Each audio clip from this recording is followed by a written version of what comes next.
honestly, I think he ought to, and I think he should have flown down to Mar-a-Lago this morning, walked out there at noon today and said, hey, I'm running for president of the United States. Suck on that. This is about one thing. This is about stopping him from running in 2024.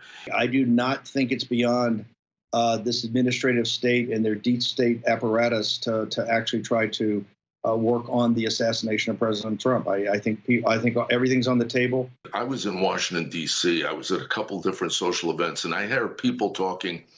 They said the Democrats want this guy so bad that they wouldn't put assassination behind it. This is the first time in my lifetime that I would say I am deathly afraid for Donald Trump. I would not put assassination behind these people. This is a criminal. The FBI and the DOJ are essentially lawless criminal organizations.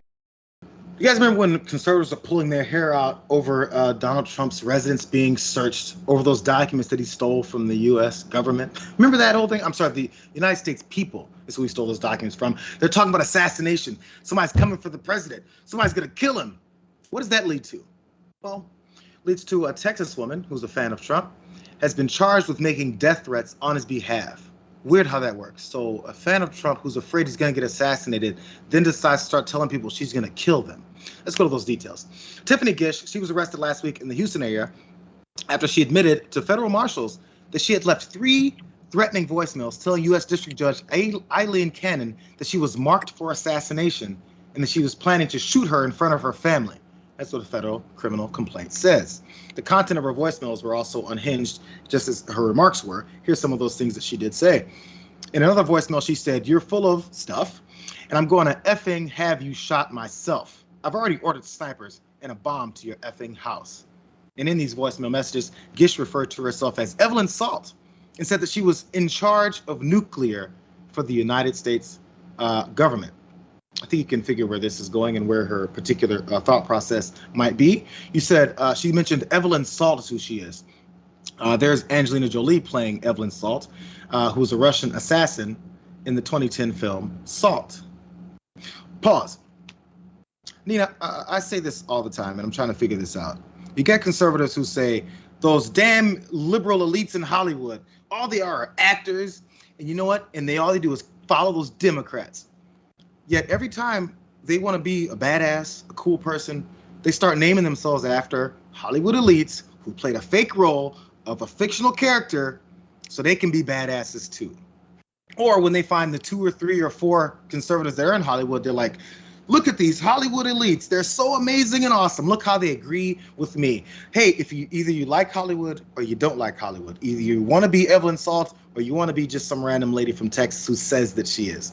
Either way it goes, people like folks at the top, Carrick and Bannon, who are trying to inspire folks to carry out some kind of violence because they're afraid that their dear leader is going to have some kind of violence committed on him.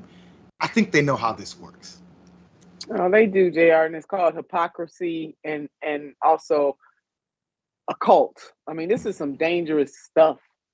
Threatening a judge, threatening anybody, but especially threatening a judge in that way and making it very clear what you are going to do. And we cannot take any of those kinds of threats lightly, especially this day and age.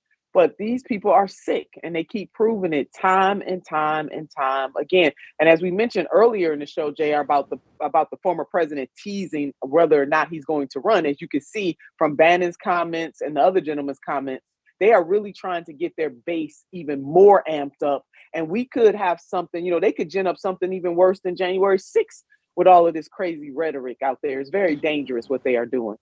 I remember saying before, as we were going through the January 6th committee and going through all the things that happened, I was like, I wonder if people are looking at this and saying, oh, that's what they did wrong. Oh, if we just tied that up, tie up a couple loose strings here and there, maybe we could have pulled this off, at least to a better degree. And again, by the way, this particular woman, I'm sure many people were assuming, she also suffers from bipolar disorder and is borderline schizophrenic. And again, I hope she gets the help that she needs. But do you think these folks who are saying things like Trump is going to be assassinated and arm yourself, ready for the rise up? Lauren Boebert talked to a group and said, be ready to rise up.